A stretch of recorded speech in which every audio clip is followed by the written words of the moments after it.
ఇల్లు ఎలా ఉండాలండి? ఖాళీగా ఉండకూడదు, నిండి ఉండాలి. గిన్నె నిండి పొంగి పొరలాలి. సమృద్ధి చేత నింపాలని కోరుకునే దేవుడు మనం ఆరాధిస్తున్న దేవుడు. ఎల్లప్పుడూ నిండి ఉండాలని కోరుకునే దేవుడు. ఏదైనా సంపూర్ణంగా ఉండాలని ప్రభు కోరుకుంటాడు. మన పరిశుద్ధతలు మన సంపూర్ణంగా మార్చబడాలని ప్రభు కోరుకుంటాడు. నిండి ఉండాలి. సరే, రాకపోతే రాకపోయారు, ఇల్లు ఖాళీగా ఉన్ని, సంఘం ఖాళీగా ఉండని అని కోరుకునే దేవుడు కాదు. సమస్తం నిండి ఉండాలని కోరుకుంటాడు. 500 మందిని పిలిచాడు. ఎంతమందిని పిలిచాడండి? 500 మందిని పిలిచి మేడగదిలోకి వచ్చి మీరు ప్రార్థన చేయండి, మీరు తండ్రి వాగ్దానం చేసిన పరిశుద్ధాత్మ శక్తిని పొందుకుంటారు, సాక్షిగా ఉంటారని 500 మంది కనిపించి రమ్మంటే ప్రియులరా ఒక 120 మంది మాత్రమే వచ్చారు. మిగతా వాళ్ళు ఎంతమంది మిస్ అయినట్టండి? 500 120 తీస్తే 380 మంది ఏమయ్యారో తెలియదు. ఆయనతోనే ఉన్నారు, ఆయనతో పాటు సంచరించారు, ఆయన పునరుద్ధానపు శక్తిని చూశారు, బేతని వరకు ఆయనతో ప్రయాణం చేశారు. కానీ ప్రియమైన వారు 120 మంది మాత్రమే. ఇక్కడ చాలామంది కూడి వచ్చి ఉండొచ్చు, అందరూ పిలువబడిన వాళ్ళే. నూతన మందిర ప్రారంభోత్సవం 21వ తారీఖు పెద్దకూరపాడు గ్యాస్ కంపెనీ ఎదురుగా. Praise the Lord. ప్రార్థించండి, పాల్గొనండి. దైవజనులు శుభవర్తమానం మీకు అందిస్తారు, మీ కొరకు ప్రత్యేకంగా ప్రార్థన చేస్తారు.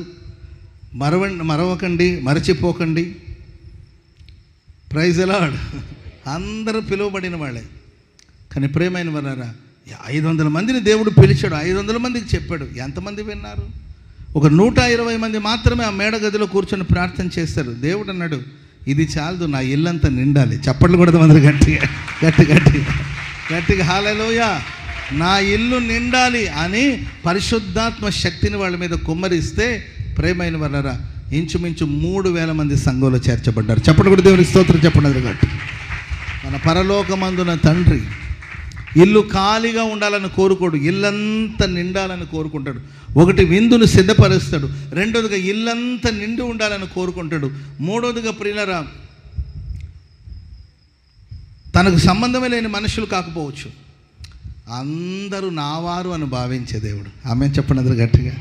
ఎవరెవరిని పిలిచాడో చదవండి అమ్మా. ఇప్పుడు పేదవాళ్లను, అంగహీనులను, కుంటివారిని, గ్రుడ్డివారిని ఇక్కడికి తోలుకొని రమ్మని తీసుకురమ్మని చెప్పాడు.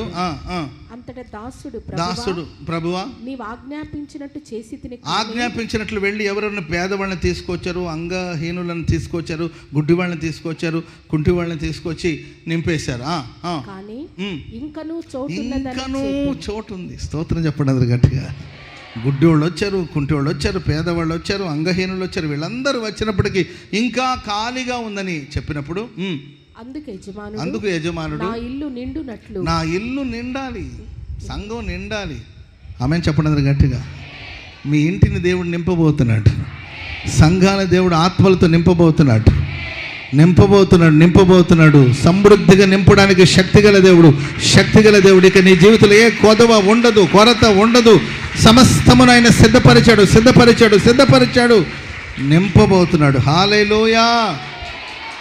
చదవండి అమ్మా.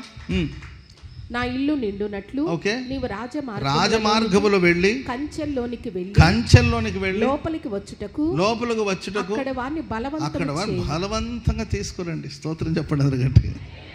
ఇక్కడ ఒక పట్టిక మనం చూస్తూ వస్తాం. మొదటిగా పేదవాళ్ళు, దీనులు. దేవుడు వాళ్ళని తన రాజ్యంలో చేర్చుకోవాలని కోరుకుంటున్నాడు. ఈరోజు పేదరికం, చాలని జీతం, చాలని వసతులు లేని పరిస్థితులు ఉన్నవా? ప్రేమతో ప్రభు నిన్ను పిలుస్తున్నాడు. నీకోసం దేవుడు విందును సిద్ధపరిచాడు. సర్వ సమృద్ధి చేత నా దేవుడు నిన్ను తృప్తిపరచబోతున్నాడు. హల్లెలూయా. గుడ్డివాళ్ళ అనుభవాలు ఒకవేళ మనం సాగిపోతున్నాం. అంతా చీకటి. గుడ్డివాళ్ళ కళ్ళలో చీకటి ఉంటుంది, అంత చీకటి, అయోమయ పరిస్థితి. ఎటువంటి మంచి ఏదో చెడేదో అర్థం కాని పరిస్థితి, చీకట్లో చిందులాడుతున్న స్థితిలో మీరు ఉన్నారేమో. మిమ్మును ప్రభు పిలుస్తున్నాడండి. మీకోసం దేవుడు ఒక విందును సిద్ధపరిచి ఉన్నాడు. కుంటివాళ్ళ ప్రియులరా, ఆశ ఉంటుంది, నిలబడాలని, నడవాలని, గంతులు వేయాలని ఆశ ఉంటుంది. కానండి అందుకోలేని పరిస్థితులు, అందరిలాగా ఉండాలని, అందరిగా సాగిపోవాలని, అందరిలాగా జీవించాలని ఆశ ఉంటుంది కానండి ఏంటి ఒకే చోటికి పరిమితం అయిపోయి. Praise the lord.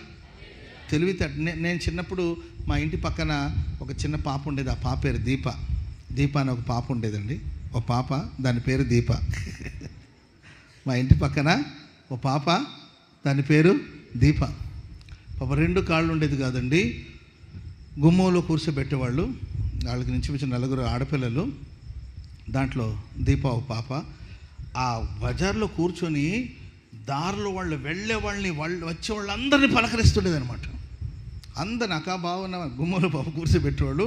ఆ బజార్లో ఉన్న వాళ్ళందరినీ పలకరించేది. ఆ బజార్లో ఉన్న వాళ్ళందరికీ ఆమె అంటే ఎంతో ప్రేమ అనమాట. ఆమె కాళ్ళు అంగవైకల్యంతో బాధపడుతుందేమో కానండి అందరిని పలకరించేది. ఈ మధ్యకాలం మా సిస్టర్ వాళ్ళు మా అక్కవాళ్ళు కలిస్తే అప్పుడు నేను అడిగాను, మన ఇంటి దగ్గర ఒక పాప ఉండేది కదా, దాని పేరు దీప అనే పాప ఎలా ఉందంటే, అమ్మో దీప అనే పాప పరిస్థితి ఇప్పుడు మామూలుగా కాదు, లక్షలు సంపాదించిందంట అక్కడ కూర్చొని. ఫోన్ అవన్నీ వచ్చినాయి కదండి, కూర్చొని ఏంటండి అక్కడే కూర్చొని మొత్తం మీద టెక్నాలజీ అంతా యూజ్ చేసి లక్షలు సంపాదించి గొప్పగా బ్రతుకుతుంది. Praise the lord. కొన్నిసార్లు మీరు చూడండి, కాళ్ళు చేతులు ఉండదు కానీ అపరిమితమైన జ్ఞానం ఉంటుంది. ఏదో అందుకోవాలని, ఏదో చేరుకోవాలని, ఏదో సాధించాలని మనం ఆశపడుతుంటాం కానీ అందుకోలేని పరిస్థితులు, అందరిలాగా గంతులు వేయలేక, అందరిలాగా నిలబడలేక, అందరిలాగా నడవలేక, నాకే ఎందుకు ఇలా సంభవించింది, నాకే ఎందుకు ఇలా జరుగుతుంది ఒకళ్ళు కృంగిపోయేవేమో. ప్రభు నీకోసం విందుని సిద్ధపరిచాడు. ఆ విందుకు ప్రభు రమ్మని నిన్ను పిలుస్తున్నాడు. మహిమ కలిగిన కార్యాలు మీ జీవితంలో ప్రభు చేయబోతున్నాడు. అండ్ రాజమార్గంలో ఉన్న వాళ్ళని పిలుచుకోరమ్మని. రాజమార్గంలో ఎవరున్నారంటే జీవితంలో స్థిరపరచబడే పరిస్థితి లేక, ఈరోజు రేపు వస్తుందేమో మంచి రోజు, రేపు మంచి రోజు వస్తుంది, ఇంటర్వ్యూల మీద ఇంటర్వ్యూకి వెళ్తూ ఉంటారు. నాకు నిన్న మొన్న ఎవరో ఒక బ్రదర్ కలిసారు, నేను ఓల్ నైట్లో అనుకుంటాను, బ్రదర్ కలిసారు, అన్న ఇది చివరి అవకాశం నాకు ఉద్యోగం కోసం, నేను ట్రై చేస్తున్నాను, ఇంటర్వ్యూ వెళుతున్నాను, ఎగ్జామ్ రాసి, ఇది నా చివరి అవకాశం. ఈ అవకాశం వెళితే మరలా నాకు, ఎందుకంటే ఏజ్ భారం అయిపోయింది, ఇది చివరి సంవత్సరం, ఈ ఒకసారి నేను ట్రై చేస్తున్నాను, ప్రభు నాకు సహాయం చేయాలి. రాజమార్గంలో నిలబడిన వాళ్ళు ఇంకొక అవకాశం దొరుకుతుందేమో, ఇంకొక అవకాశం దొరుకుతుందేమో రాజనగరంలో ప్రవేశించడానికి, రాజును చేరుకోవడానికి, రాజనగరంలోనికి వెళ్ళడానికి కోసం ఇంకొక అవకాశం దొరుకుతుందని రాజమార్గంలో అటు ఇటు సంచరిస్తున్నారు. ప్రేమైన వారా, నీ జీవితాలు కూడా రేపు బాగుపడతానేమో, ఆ తర్వాత రోజు నాకు మంచి జరుగుతాయని ఎదురు చూస్తున్నావా? నీకు కూడా ఒక పిలుపుని దేవుడు అందిస్తున్నాడు. కొంతమంది గర్విష్ఠులు గర్వించి గడ్డి తింటే దేవుడు మనకు అవకాశం ఇచ్చాడు. చప్పట్లు కొడదాం అందరూ గట్టిగా హల్లెలూయా.